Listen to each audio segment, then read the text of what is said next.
إن الحمد لله نحمده ونستعينه ونستغفره ونعوذ بالله من شرور أنفسنا ومن سيئات أعمالنا من يهده الله فلا مضل له ومن يضلله فلا هادي له وأشهد أن لا إله إلا الله وأشهد أن محمدا عبده ورسوله يا أيها الذين آمنوا اتقوا الله حق تقاته ولا تموتن إلا وأنتم مسلمون يا أيها الناس اتقوا ربكم الذي خلقكم من نفس واحدة خلق منها زوجها وبث منهما رجالا كثيرا ونساء واتقوا الله الذي تساءلون به والأرحام إن الله كان عليكم رقيبا يا أيها الذين آمنوا اتقوا الله وقولوا قولا سديدا يصلح لكم أعمالكم ويغفر لكم ذنوبكم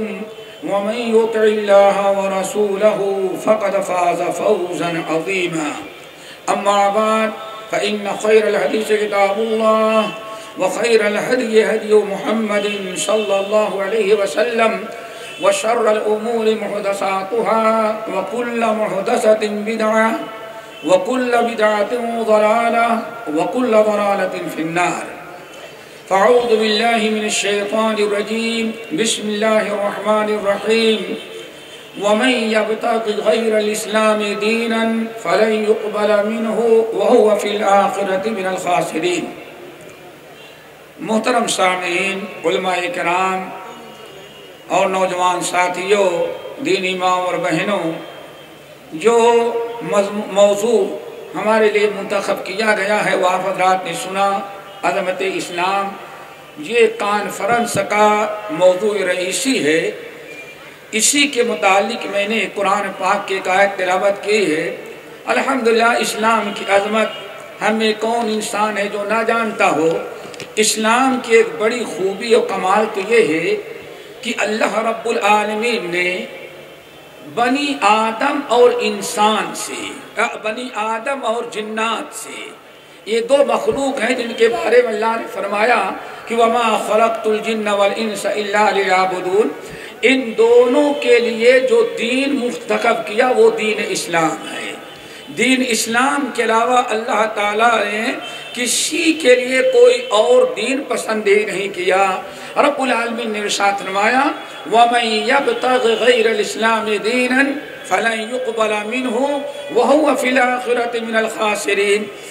اسلام کے علاوہ جس نے اور کوئی دین اختیار کیا، اللہ تعالیٰ اس کا دین اس سے قبول نہیں کریں گے اور آخرت میں بڑا نقصان اور خسارہ اٹھانے والا ہوگا۔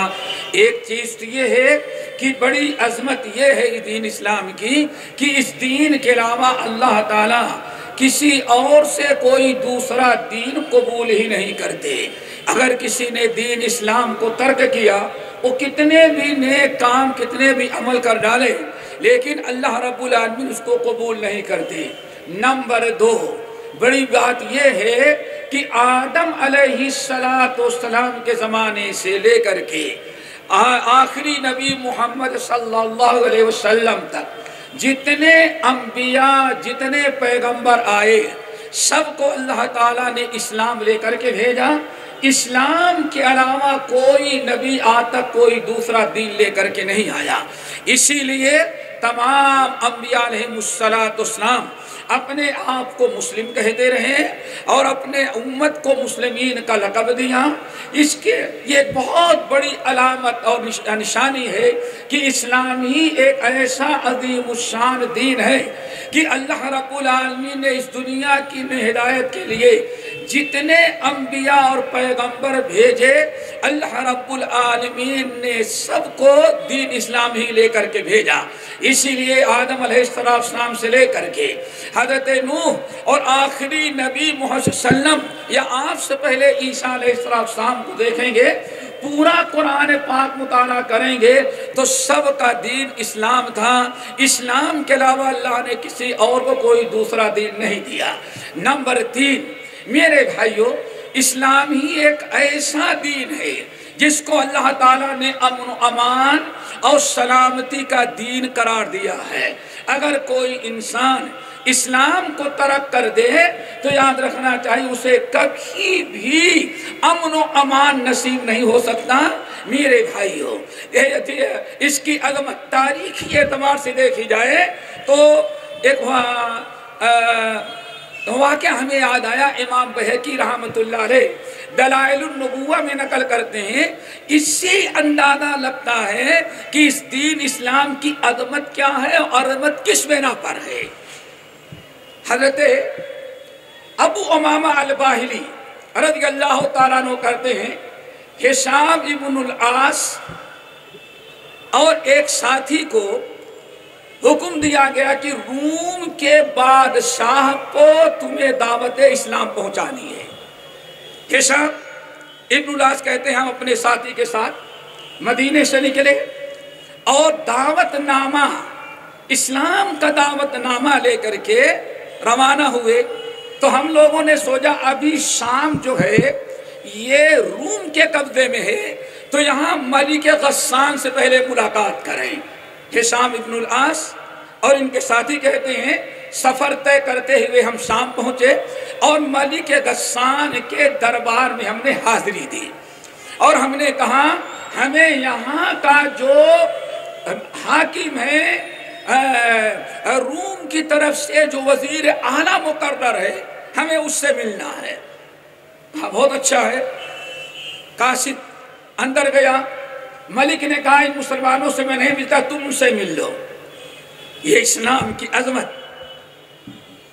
ہشام ابن العاص کے پاس قاصد آیا، کہا صاحب بات اصل یہ ہے، ملک نے کہا ہم سے جو بات کرنی ہے بات کرنی ہے۔ کہا دیکھو ہمیں ڈائریکٹ ملک سے بات کرنی ہے، ہم اس کے نائب اور اس کے پیغام رسانوں سے بات نہیں کرتے، اور اگر بات نہیں کرو گے وہ بات نہیں کرتا تو ہم واپس جانے کے لیے تیار ہیں۔ اللہ اکبر۔ قاصد گیا، درباری پہنچا، اس کا یاد کہ اسلام سیکریٹلی سمجھ لے۔ کہا حضرت وہ تو بڑی عجیب سے قوم ہے، دو ہیں لیکن کہتے ہیں ڈائریکٹ ہمیں حاکم سے ملنا ہے۔ کہا آنے دو۔ پہنچے وہاں، پہنچنے کے بعد ہشام ابن العاص رضی اللہ تعالیٰ عنہ کا عجیب منظر میں نے دیکھا، ایڑی سے چوٹی تک پورا کپڑا اس نے کالا پہن رکھا ہے، کوئی ایک حصہ بھی اس کا سفید یا کوئی اور کلر کا ہی نہیں ہے۔ ہم پہنچے تو میں نے کہا ما هذه علیکہ، یہ لباس تم نے کیوں کتنا کالا پہن رکھا ہے؟ کہا سنو ایک کالا لباس میں نے پہن رکھا ہے، میں نے نظر مانا ہے کہ جب تک اپنے علاقے کے مسلمانوں کو اپنے ملک سے نہیں نکالیں گے تب تک ہم کالا کپڑا نہیں اتارتے۔ ہم نے نظر مانی ہے جب ہمارا علاقہ سارے مسلمانوں سے پاک ہو جائے گا تب یہ کپڑا ہم نکالیں گے۔ کہا یہی نظر مانی ہے؟ کہا کہ ہاں۔ حضرت ہشام ابن العاص نے کہا، ہنسا اور کہا ماشاءاللہ، آپ مسلمانوں کو نکالنے کے بعد اپنا ایک کالا کپڑا، پتہ چل گیا جن کی نیتیں عقیدہ خراب ہوتا ہے مسلمانوں کے خلاف وہی کالے کپڑے پہنتے ہیں۔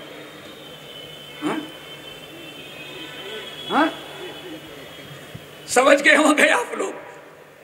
ارے کالا بننے کی کیا ضرورت ہے؟ اوپر کا کالا کر لو، نیچے کا سفید تو کم سے کم رکھو۔ اور تو نے سر سے لے کر کے نیچے تک کالا۔ اللہ اکبر۔ آج بھی جو اسلام کے دشمن صحابہ کو گالیاں دیتے آج بھی وہی کالے ہی کپڑے۔ اللہ اکبر۔ کہا ہم نے نظر مانی ہے جب تک تم کو نکال نہیں دے گے مسلمانوں کو اپنے ملک سے ہم سفید کپڑا نہیں پہنیں گے۔ ہنسے، کہا سن لو اے ملک غسان، اللہ اکبر، واللہ لآخذن منک ھذا الملک، تو کپڑا ہم مسلمانوں کو نکال کر کے یہ کالا کپڑا تب اتارے گا، نظر مانا ہے اللہ کی قسم ہم تو اس لیے آئے ہیں کہ تیرا ملک تجھ سے چھین کر کے تجھے بے دخل کر دیں۔ تو کپڑا نکالنا چاہتا ہے، میں تجھے نکال دینا چاہتا ہوں۔ اللہ اتنا سننا تھا، مسکرایا، کہا کیوں؟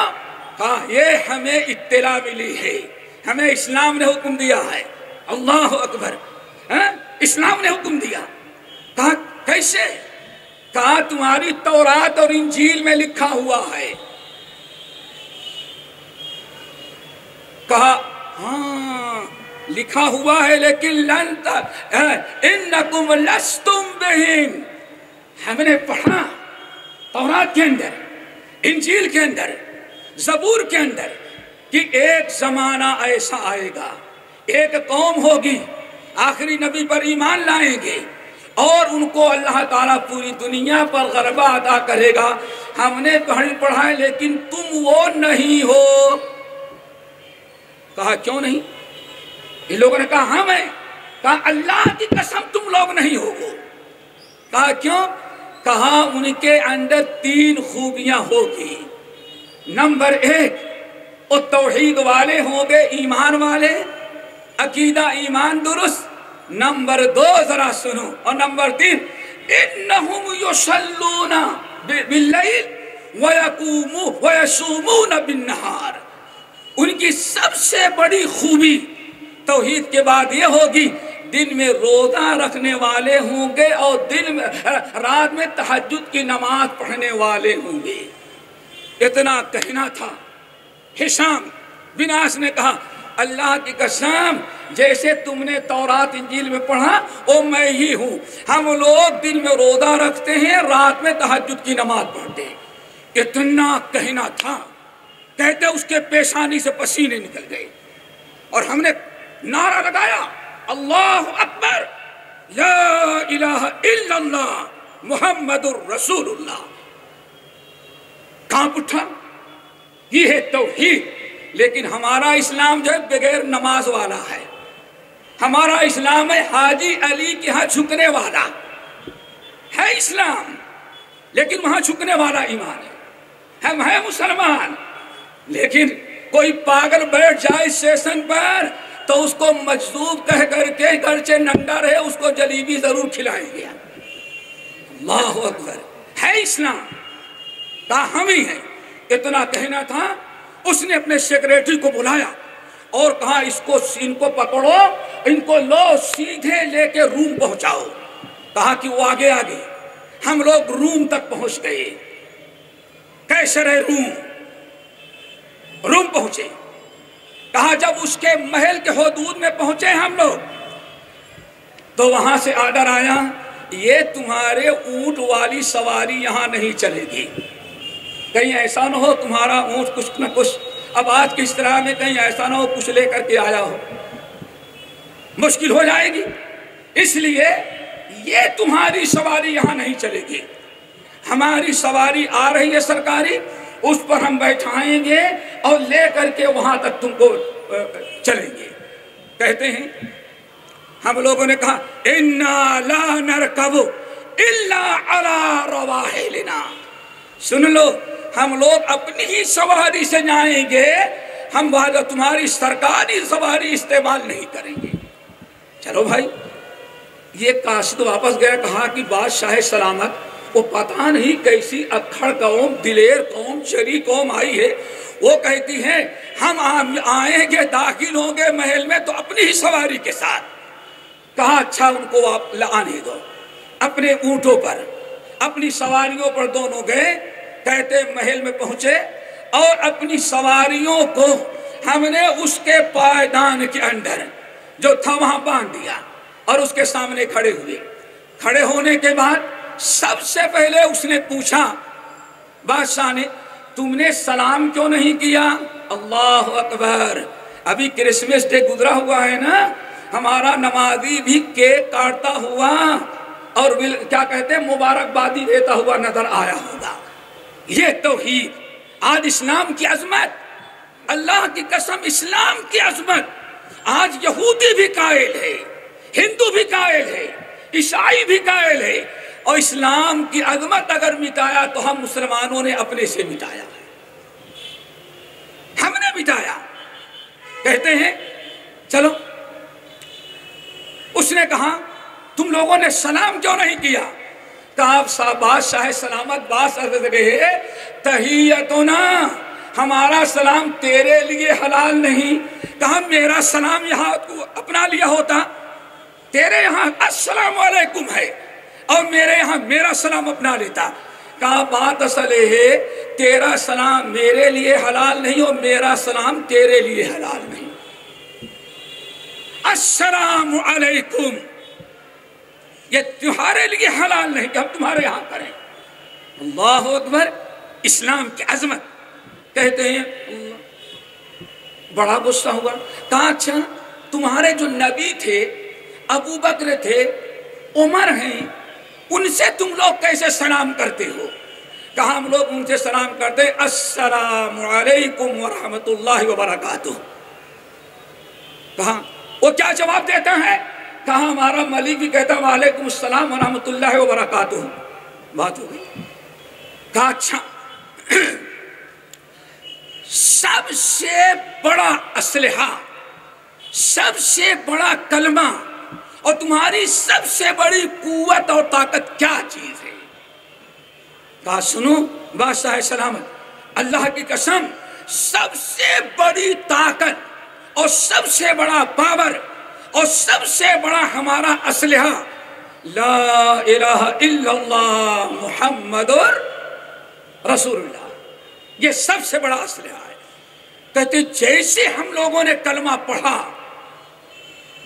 اس کے دربار میں حرکت ہوئی، معلوم پڑتا زلزلہ آ گیا۔ اب وہ پریشان، کہتے ذرا بتاؤ اتنا پاور اس کلمے کے اندر ہے کہ کلمہ پڑھتے میرا محل حرکت کرنے لگے، زلزلہ آ جائے۔ کیا تم لوگ بھی کبھی جب اپنے ہاں ہمیشہ یہ کلمہ پڑھتے ہو تو زلزلہ آ جاتا ہے؟ کہا ہم لوگوں نے زندگی میں پڑھا لیکن نہیں آیا زلزلہ، زلزلہ آیا تو آپ کے دربار میں آیا۔ اتنا سنتے ہی کہا واقعی ہم نے اپنے علماء اور ہم نے اپنے بڑوں سے جو سنا تھا کہ آخری نبی آخر میں جو اسلام و دین لے کر کے آئیں گے ان کے کلمے میں اور ان کے امتیوں میں یہ پاور، یہ طاقت، یہ قوت ہوگی۔ بات اصل ہے لے جاؤ سب کو سرکاری مہمان خانے میں اکٹھا کرو، کھلایا پلایا اور کہنے لگا کہ بات اصل یہ ہے جیسے کہ بخاری کی روایت میں کہتے ہیں اشارہ ملتا ہے، اصل میں دل تو چاہتا ہے کہ اسی اسلام کو ہم بھی قبول کر لیں، اسی میں عزت ہے، لیکن مشکل یہ ہے کہ ہماری پوری قوم ہماری دشمن ہو جائے گی۔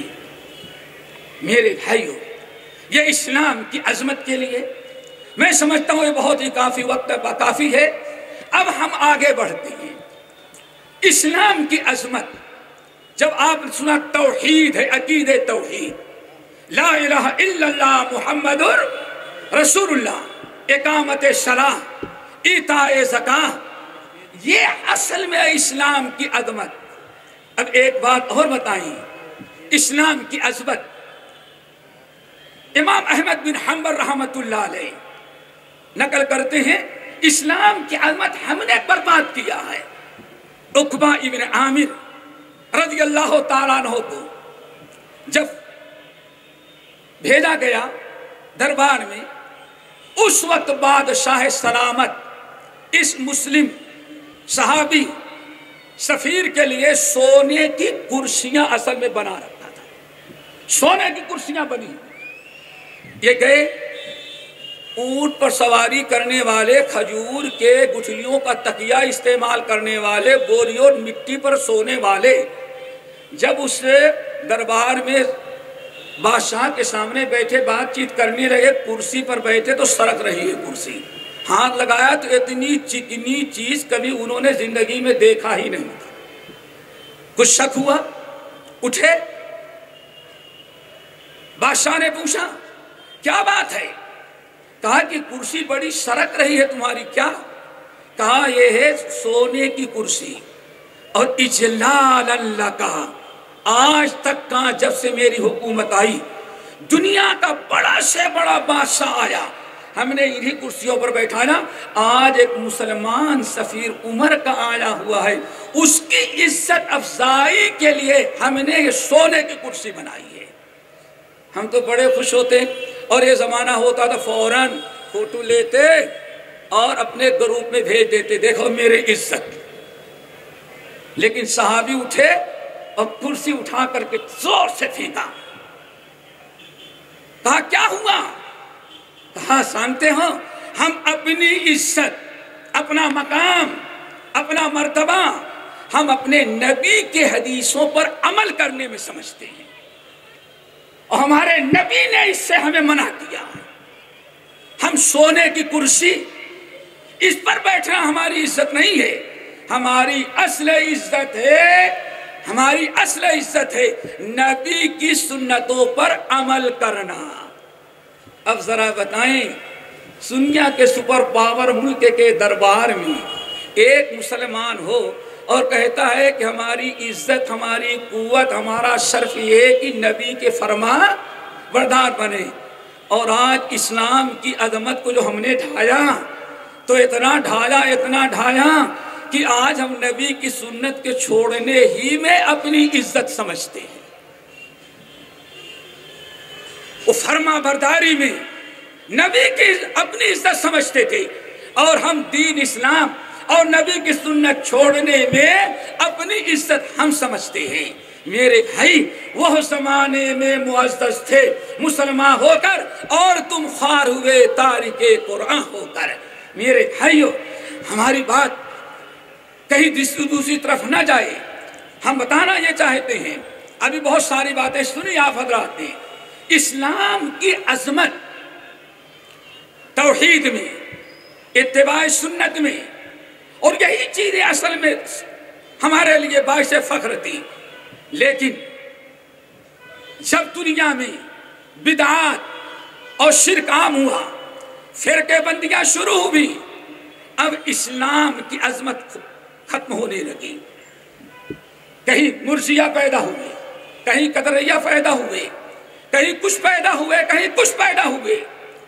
اصل میں ان اختلافات جب ہم فرقے بندیوں میں تقسیم ہوئے اور الگ الگ ٹولیوں میں گئے اور سنت کے بجائے بدعت اپنانے لگے، توحید کے بجائے شرک، تو ہماری اسلامی عظمت جو ہے وہ ختم ہو گئی.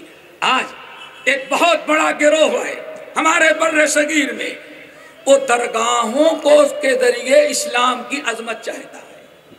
ایک بہت بڑا گروہ ہے، روزے نماز نہیں، عید میلاد کے جلوس سے عظمت اسلام ظاہر کرنا چاہتا ہے. اگر رد کیا جائے تو ورفعنا لک ذکر پڑتا ہے. لیکن الحمدللہ جب بھی اسلام کی عظمت پر کسی نے دھاوا بولا اور اسلام کی عظمت پامال کرنے لگا، تو دنیا میں سب سے پہلے اگر کسی نے اسلام کی پاسبانی کیا تو وہ ہمارے محدثین اور جماعت اہل حدیث تھی.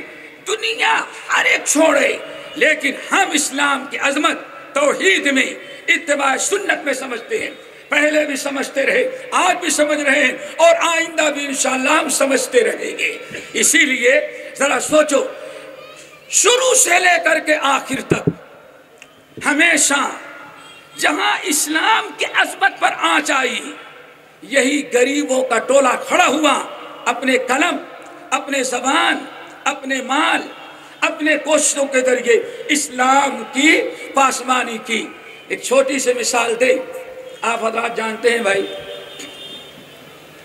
سب سے زیادہ اسلام کی عظمت ہندوستان میں کب خراب ہوئی؟ اکبر کے زمانے میں. دین الہی ایجاد کیا اور طرح طرح کے اس نے اسلامی حکام کو پامال کیا.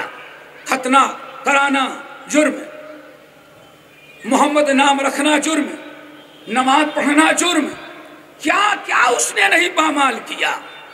اتنا بڑا ہندوستان تھا، بقول مولانا ابوالکلام آزاد کے مسلمانوں کی کمی نہیں تھی، لیکن کسی نے اس کا مقابلہ نہ کیا. اسلام کی عظمت کو برقرار رکھنے کے لیے کسی نے کوئی توجہ نہ کی، کسی نے اپنی ہمت نہ کی. لیکن اس موقع پر ایک صاحب یہی کے ہندوستان کے رہنے والے، وہ مکہ گئے، مدینہ گئے، اور وہاں انہوں نے حدیث پڑھی، علم حدیث آیا، سیاستہ کا درس لیا۔ جب حدیث ان کے اندر آ گئی، اب وہاں سے آئے اور باقاعدہ انہوں نے دین اکبری کا مقابلہ شروع کر دیا۔ میرے بھائی سید سلیمان ندوی کہتے ہیں آخر اتنے بڑے ہندوستان میں صرف شیخ احمد سرہندی مجددی ہی نے کیوں ہمت کیا؟ سوالیہ۔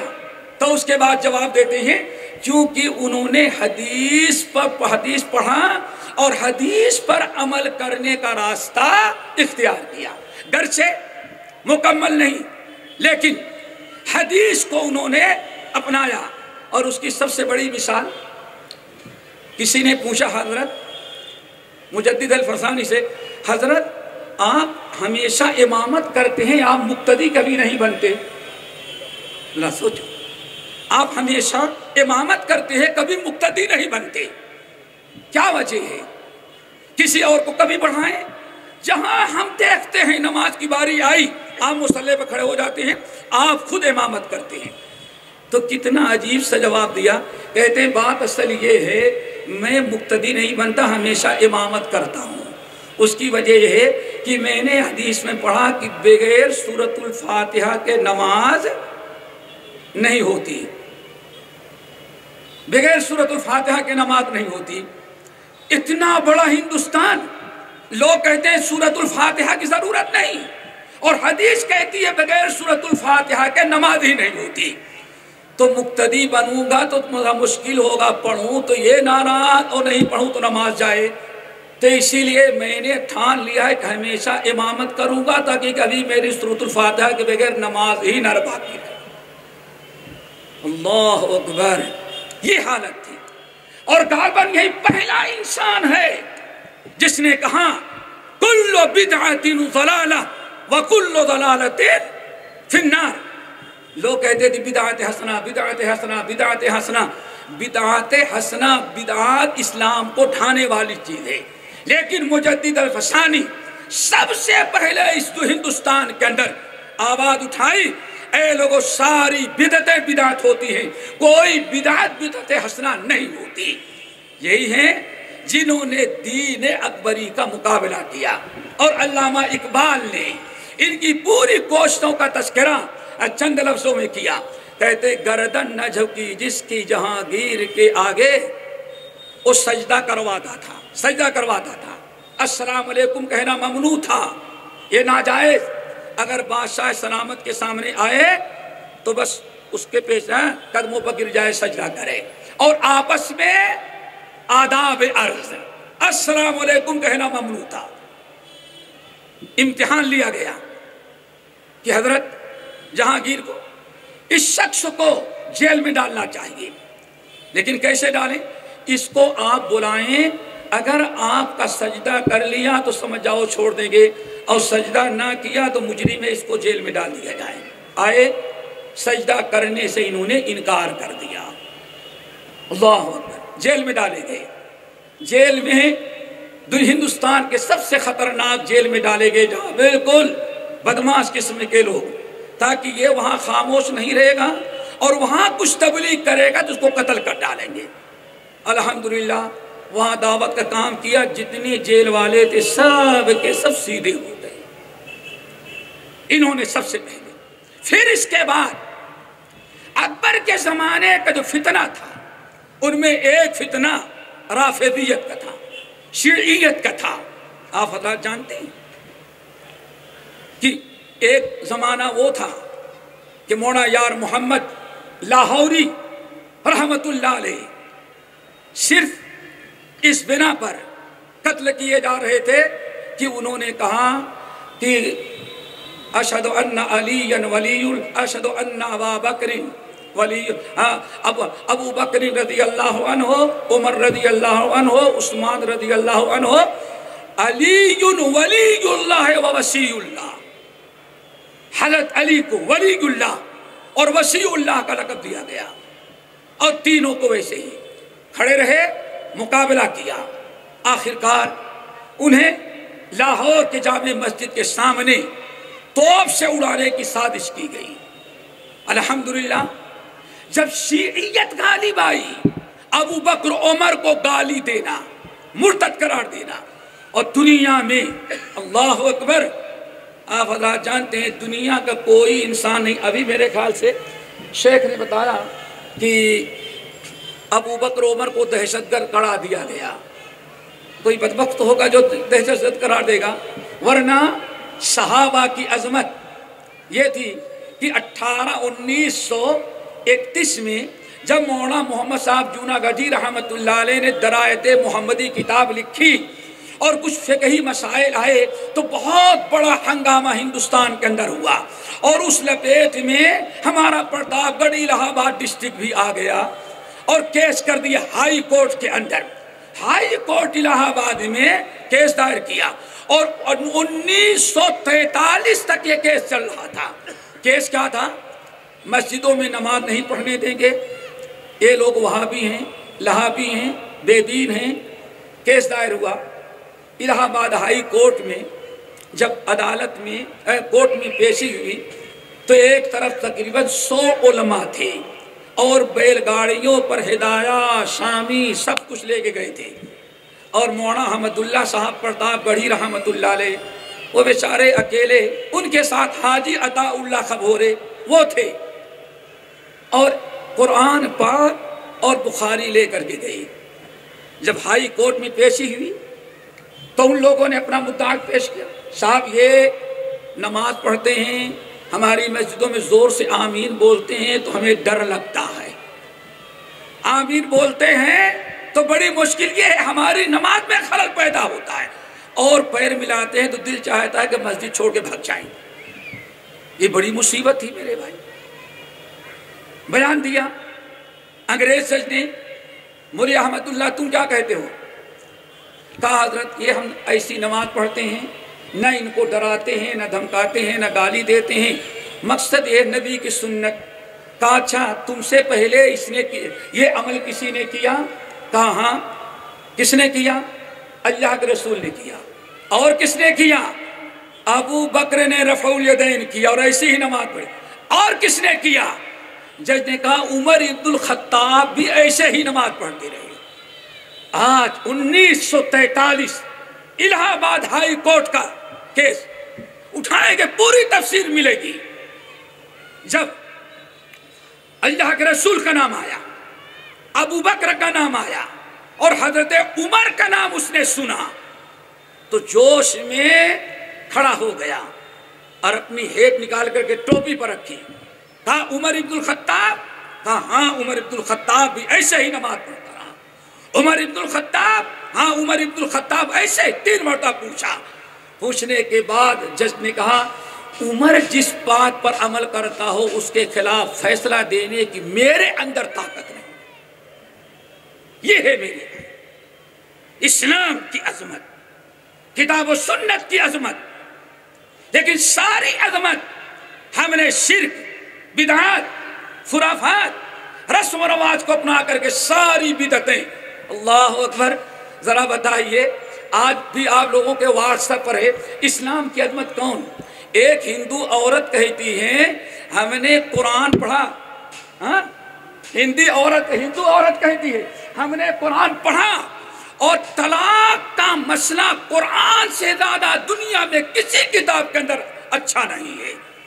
قرآن نے طلاق دینے کا جو طریقہ بتایا، اس سے اچھا طریقہ کائنات میں نہ کسی مذہب میں ہے، نہ کسی کتاب میں ہے، نہ کسی فرقے میں ہے، نہ ہندو میں، نہ مسلم میں، نہ یہودی میں، نہ کرسچن میں۔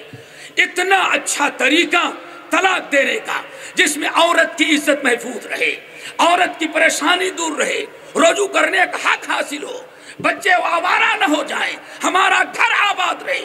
کہتی ہے اس سے اچھا طلاق کا طریقہ میں نے دنیا میں کہیں نہیں دیکھا، نہ کسی کتاب میں، جسے قرآن نے۔ اور اسی جگہ ایک یہ ہندو کا بیان، اور ادھر ہمارے ایک فاضل بھائی کیا کہتے ہیں اصل میں آپ لوگوں نے طلاق کا مسئلہ پڑھا، کتابیں صحیح نہیں تھیں۔ یہی جملہ تھا نا، اٹھاؤ آپ نے طلاق کا مسئلہ پڑھا، عورت کہتی میں نے قرآن میں پڑھا، اور ادھر سامنے کہتا ہے آدمی۔ بات اصل یہ ہے تم لوگوں نے کوئی صحیح کتاب یہ نہیں سوچ رہا ہے انسان کہ کس کو غیر صحیح کتاب کہہ رہا ہے۔ سوچو میرے بھائی، ایک عورت اسلام کی عظمت کی قائل ہے کہ دنیا کے اندر عورتوں کے حق سب سے زیادہ جس نے عورتوں کے حقوق کا خیال کیا ہے وہ قرآن پاک، یہاں تک کہ طلاق دینے میں بھی عورتوں کے ساتھ جو احسان ہے کسی اور میں نہیں۔ اللہ اکبر۔ لیکن ہمارا اپنا بھائی کیا کہتا ہے؟ اصل میں آپ لوگوں نے جو کتابیں پڑھی وہ صحیح نہیں تھی، یعنی قرآن صحیح نہیں تھا، بہشتی دیور صحیح ہے۔ اللہ اکبر۔ ارے جملہ کیا کہہ رہا ہے؟ سوچو ذرا سا، اور بار بار کہہ رہا ہے۔ ہم نے جو سنا صحیح کتابیں تم نے نہیں پڑھی، کہتی میں نے قرآن پڑھا، اور عالم کہتا ہے صحیح کتابیں نہیں۔ کیا نتیجہ نکلا کہ تم قرآن غلط ہے، ہماری کتابیں صحیح۔ یہ تو ایسا ہوا، ہمیں ایک واقعہ یاد آیا۔ دیکھیں ابھی ایک صاحب نے قصہ بیان کیا اسلام کی عظمت۔ ایک یورپین، ابھی بلکہ دو اسلام کی عظمت بتائیں۔ ایک تو بھی ہمیں اکتوبر میں وہاں تھا، تو مشہور شہر لینسن میں ایک صاحب کے یہاں بیٹھے، تو ان کی بچی ڈاکٹر ہے، اور مجھے تو نہیں بتا سکتے، وہ انسان کو کوئی بیماری ہوتی ہے دیکھتا سب کچھ ہے، سمجھتا سب کچھ ہے، لیکن بات نہیں کرتا، اس کو کچھ خاص بیماری، اس کا نام ہے میرے خیال سے ایک انگریز اسی بیماری مبتلا۔ پورے لندن کے سارے ڈاکٹر آئے، اللہ کی قسم اس سے بات نہیں کرا سکے۔ یہ ابھی کما کے 3 مہینہ پہلے کی بات ہے۔ اور وہ انگریز بوڑھا انسان کیا اس پر اٹیک کر گیا، وہ سوچتا ہے، دیکھ رہا ہے، سنتا ہے، لیکن جواب نہیں دیتا، بات نہیں کرتا۔ سارے تنگ آ گئے۔ وہ ہماری ایک مسلمان بہن ڈاکٹر، یہی انڈیا کی ہے، نیشنلٹی وہاں کی ہے، وہ اسی کی ڈاکٹر ہے، اس کی ڈیوٹی لگی، تقریباً 50 ڈاکٹر اس کو گھیر کے کھڑے ہوئے ہیں کہ بھائی بات تو کرائیں، کوئی نہیں۔ وہ ایک اسلام کی عظمت، اسلام کا مقام، اسلام کا مرتبہ ہم نے ضائع کیا، کسی نے نہیں ضائع کیا۔ یہ پیشانی اللہ کے علاوہ ٹیکنے کے بجائے ہم نے ہزاروں جگہ ٹیکی، ہماری آج اسلامی عظمت ختم۔ وہ مسلمان عورت آئی، اس نے کہا السلام علیکم، کلمہ نہیں پڑھایا، صرف سلام کیا۔ اور ڈاکٹر، لیڈیز ڈاکٹر، السلام علیکم، وعلیکم السلام۔ وہ بوڑھا کھڑا ہو گیا اور بات کرنا شروع کیا۔ وہ سعودیہ میں ایک زمانے تک کام کرتا رہا، اسے السلام علیکم معلوم ہے، تو وہ کہتا ہے ہمارے برطانیہ میں السلام علیکم کہنے والا کون آ گیا؟ اللہ اکبر۔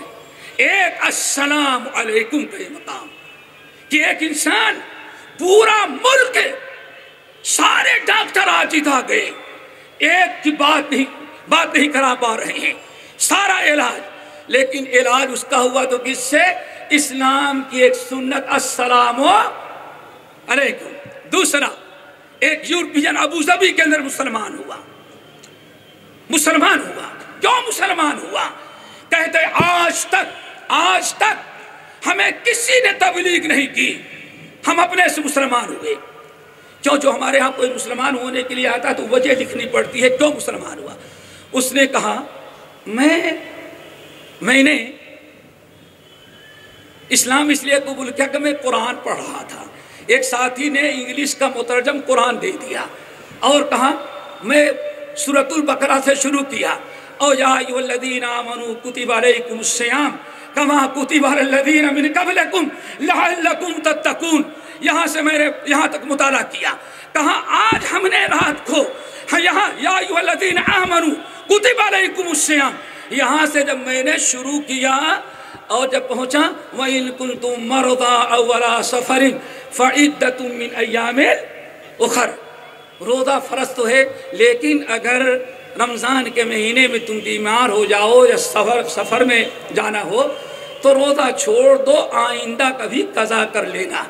انگریز کہتا ہے اللہ کی قسم ہمیں اس آیت نے مسلمان بنا دیا. کہا کیوں؟ کہا دنیا میں ایک ہی ذات رب کائنات میں ایک ہی ذات اللہ رب العالمین کی ہے کہ اپنے حق پر غیروں کو اپنے حق پر بندوں کے حق کو مقدم کر دیتا ہے. کہا وہ کیسے؟ کہا اس کی وجہ یہ ہے روزہ فرض ہے لیکن اللہ نے فرمایا تم بیمار ہو تو میرا حق میں بعد میں ادا کرنا، ابھی تم اپنا علاج کرا لو. قرآن یہ کہتا ہے تم بیمار ہو سفر میں ہو، کسی کام کے لیے جا رہے ہو، روزہ تو میں نے فرض قرار دیا ہے، سفر میں تم کو تکلیف ہوگی، اپنا کام کر لو، رمضان کے بعد اتنا ہمارے لیے روزہ قضا کر لینا. کہا اسلام ایک ایسا عظمت والا ایسے زبردست اسلام ہے کہ اللہ تعالیٰ بھی اپنے حقوق پر کس کو مقدم کر دیتا ہے. ٹائم ختم ہو گیا. کس کو مقدم کیا؟ غیروں کو. یہ ہے میرے بھائی اسلام. تو بہرحال وہ انگریز بات چل رہی تھی عظمت اسلام کی. اب میرے بھائیو اسلام ہم نے اپنے سے اس کی عظمت کو پامال کیا. ایک تو یہ تھے یہ آئیے آگے بڑھتے ہیں. اسلام پہلے جب صحابہ کو تان و تشریح کی گئی اس وقت بھی اہل حدیث جماعت کے لوگ کھڑے ہوئے اور اکبر نے جب رافضیت کو عام کرنا چاہا تو الحمدللہ سب سے پہلے پورے ہندوستان کے اندر اگر اکبر کے اس فساد رافضیت کا مقابلہ کرنے کے لیے کسی مرد کو اللہ نے منتخب کیا تو شاہ ولی اللہ محدث دہلوی، جن کی وجہ سے اہل حدیث مسلک کو دنیا میں ہندوستان میں رواج ملا. انہوں نے تنویر العینین کتاب لکھی اور جس میں شیخین کی خلافت کو، پھر ان کا انتقال ہوا، ان کے بیٹے شاہ عبد العزیز رحمت اللہ علیہ نے ایسی زبردست کتاب تحفہ اثنا عشریہ لکھی کہ آج تک اس کا جواب کوئی شیعہ نہ دے سکا. تحفہ اثنا عشریہ اس کے بعد یہ کتابی شکل میں تھی. سوانی تقریر کے ذریعے شاہ اسماعیل شہید نے جو اسلام کو پامال کیا جا رہا تھا اور اسلام کو ٹھیس پہنچائی گئی اور ابو بکر عمر کو گالی دی جانے لگی تو اس وقت اسلام کو صحیح معنوں میں اسلام کی ترجمانی اور اس کی بالادستی کے لیے شاہ ولی اسماعیل شہید اپنے تقریر کے ذریعے کھڑے ہوئے اور کہنے لگے اللہ اکبر. لکھنؤ پہنچے، سب سے بڑا شیعوں کا گڑھ وہ تھا. لکھنؤ پہنچے اور لکھنؤ پہنچ کر کے تقریر کی تو ماشاءاللہ خوب زبردست. اتنے میں تقریر کے بعد دو بھائی کھڑے ہوئے اور بڑا اختلاف ہوا. شیعوں کو پتہ چلا تو شیعوں نے کہا بات اصل یہ ہے کہ یہ آیت قرآن پاک میں محمد الرسول اللہ والذین معہ اشداء علی الکفار رحماء بینہم تراہم رکعا سجدا، صحابہ کرام کی فضیلت میں. تو لکھنؤ کے شیعوں نے کہا بات اصل یہ ہے یہ آیت عثمان نے اپنی طرف سے قرآن میں داخل کر دیا، اللہ نے آیت نازل نہیں کی تھی. بڑی بات بڑی. شاہ اسماعیل شہید رحمت اللہ علیہ نے ایک عجیب سا واقعہ بتایا اور جس کی بنا پر لکھنؤ میں سنی اور اہل سنت کا آج تک بقا، آج تک ہرے بھرے ہوئے.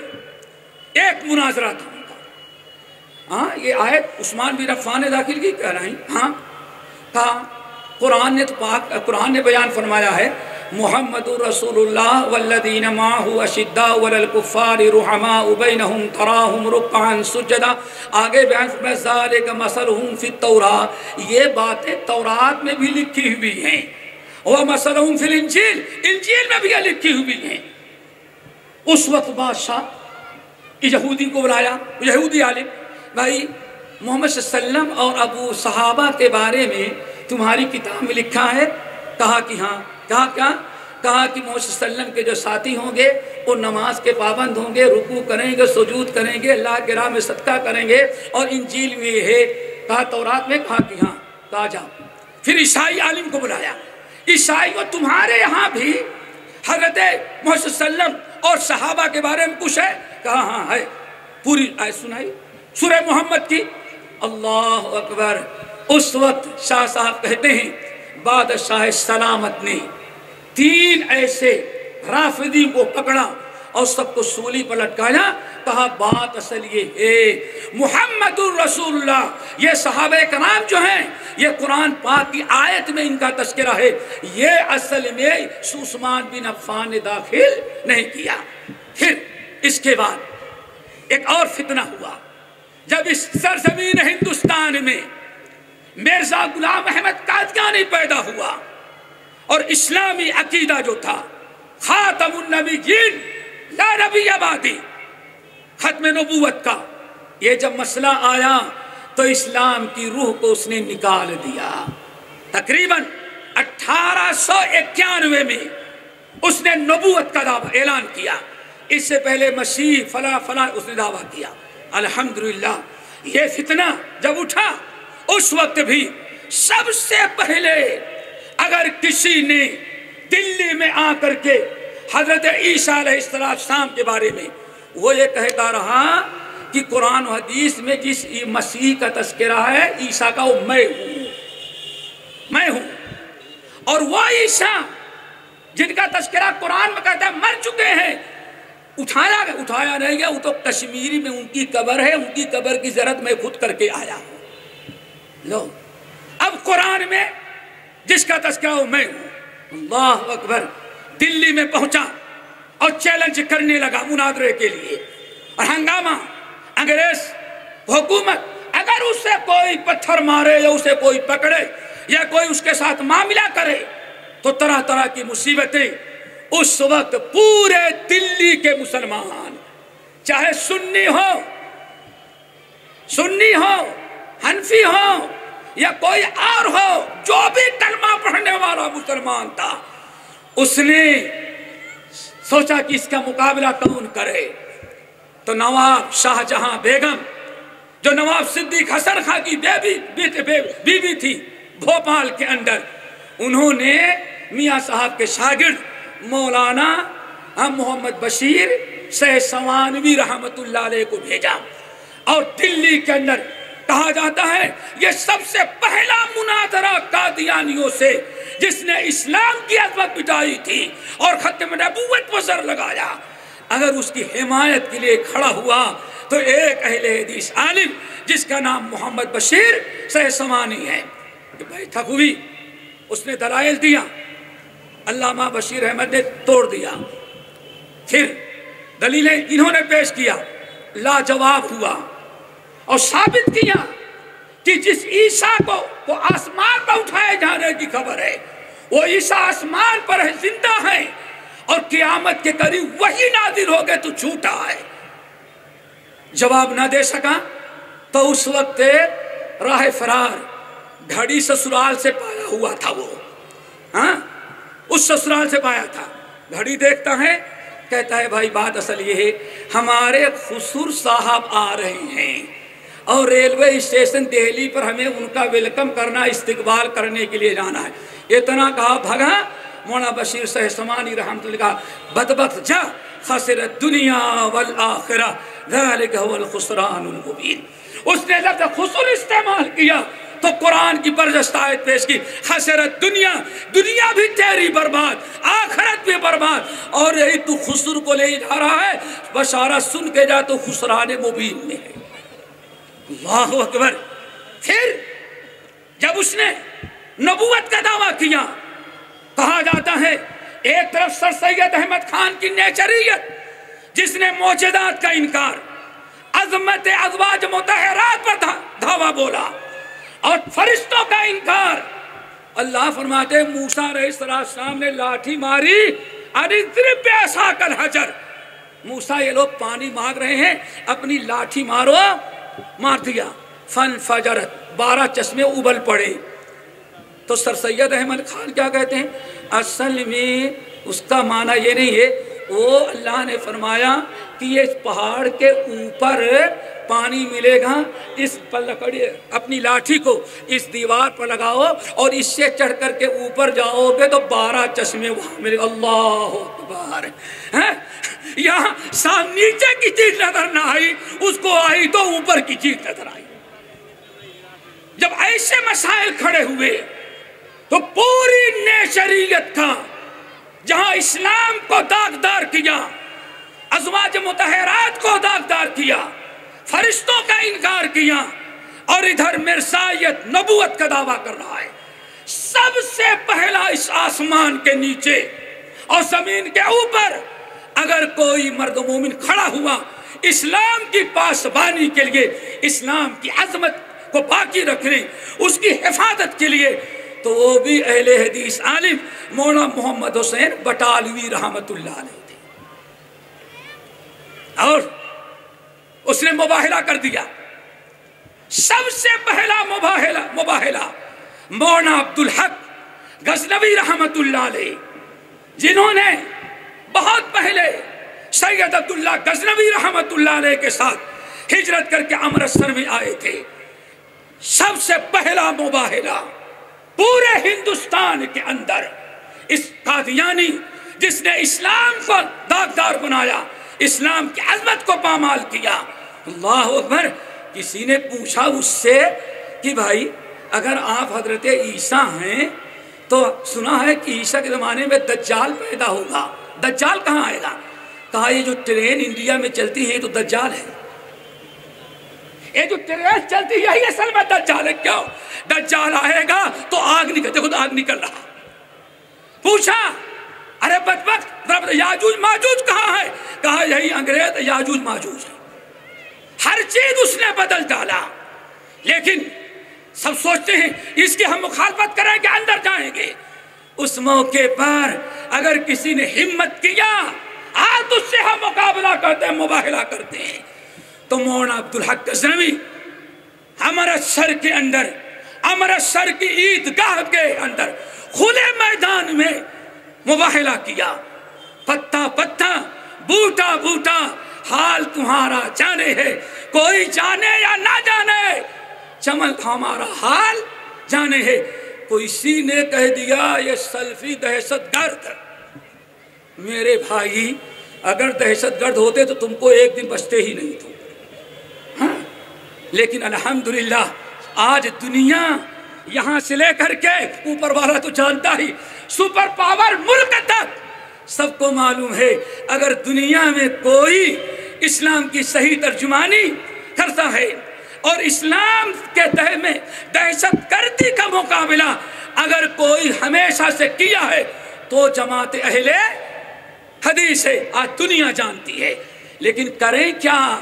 مشکل یہ ہے کہ یہ کتاب و سنت والا دین کسی کو ہضم نہیں ہوتا۔ اس کو بدنام کرنے کے لیے ارے یارو ہم جیسا آدمی کوئی دہشت گرد ہوگا؟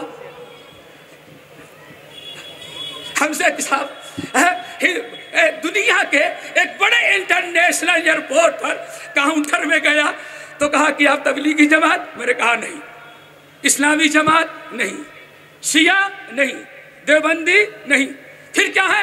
میں نے کہا ہم اہل حدیث اپنے آپ کو کہتے ہیں، دنیا ہم کو وہابی کہتی ہے۔ ایسے میں نے کہا دنیا ہم اپنے آپ کو اہل حدیث کہتے ہیں اور دنیا ہم کو کیا کہتی ہے؟ وہابی۔ واللہ اتنا کہا ہاں وہابی؟ میں نے کہا ہاں وہابی، کیا بات ہے؟ سر نیچے کیا رہا تھوڑی دیر بعد کہتا ہے اصل میں لوگ کہتے ہیں، ورنہ میرا تجربہ ہے کہ اہل حدیثوں سے زیادہ امن پسند کائنات میں کوئی ہے ہی نہیں۔ اللہ کی قسم ہی میرے سامنے بات ہے، تو کبھی دہشت گردی کا کوئی تصور ہی نہیں۔ ہمارے حدیث صلی اللہ علیہ وسلم نے بیان کیا دہشت گردی آئے کہاں سے؟ اوپر والا ارحم الراحمین، نیچے والا رحمت للعالمین، اور یہ اہل حدیث یا اوپر والے کی مانتے ہیں مدینہ والے کی، تیسرا ان کے ہاں کچھ ہے ہی نہیں ہے۔ ہاں آئے کہاں سے دہشت گردی؟ دہشت گردی وہاں جہاں توحید نہ ہو، دہشت گردی وہاں جہاں اتباع سنت نہ ہو، جہاں دہشت گردی ہے کہا کہ پھر دہشت گرد کون ہوتا ہے؟ میں نے کہا جو دہشت گرد ہوتا ہے وہ اہل حدیث نہیں ہوتا، جو اہل حدیث ہوتا ہے وہ دہشت گرد نہیں ہوتا۔ میں نے کہا یہ پہچان ہے، جو دہشت گرد ہوگا وہ اہل حدیث نہیں، اور جو اہل حدیث ہوگا وہ دہشت گرد نہیں۔ میرے بھائیوں، کہنے کا مقصد یہ تھا کہ یہ مکب ہوا پیش سہارک میں پیش پھر جب انگریز کی حکومت کی بنا پر کوئی اور کارروائی نہیں ہو سکتی تھی تو پورے بر صغیر ختم کر دیں، پورے بر 10 بجے ابھی تو شیخ باقی رہ گئے۔ نہیں آپ کو بیان کر وہ آخر دعوانا کہتا ہوں۔ ایک بات بتا، اللہ اکبر میرے بھائی، دہشت گرد بڑی عجیب سے بات یاد آئی ہے میں کہ جب انگریز کے خلاف کچھ نہیں ہم کر سکتے تھے تو ہمارے عالم سب سے پہلے ہماری جماعت کے عالم محمد حسین بٹالوی پورے بر صغیر کا دورہ کیا، پیدل سواری پر، بیل گاڑی پر، یا اپنے لوگوں کو بھیجا، اور ہر مکتب فکر کے علماء سے انہوں نے ایک فتویٰ مرتب کروایا، اور سب کا فتویٰ ہوا کہ قادیانیت یہ کفر کے مستحق ہے، امت مسلمہ سے ان کو کوئی تعلق نہیں ہے۔ فتویٰ بھی دیا تو ہم نے سب سے پہلے دیا، اور سب سے بڑی آخری چیز ہم نے دیا، اور پاکستان کے اندر جب اسے غیر مسلم قرار دینے کی باری آئی تو سب سے پیش اہل حدیث علماء ہی رہے۔ اللہ تعالی ہم سب کو عمل کے توفیق نصیب فرمائے۔ اور ہم نے کچھ وقت زیادہ لیا، امیر محترم سے ہم بھی سننا چاہتے تھے، آپ حضرات بھی عظمت اسلام ان سے بھی کچھ سنیں گے انشاءاللہ۔ اقول قولی ھذا واستغفر اللہ من کل ذنب واتوب الیہ۔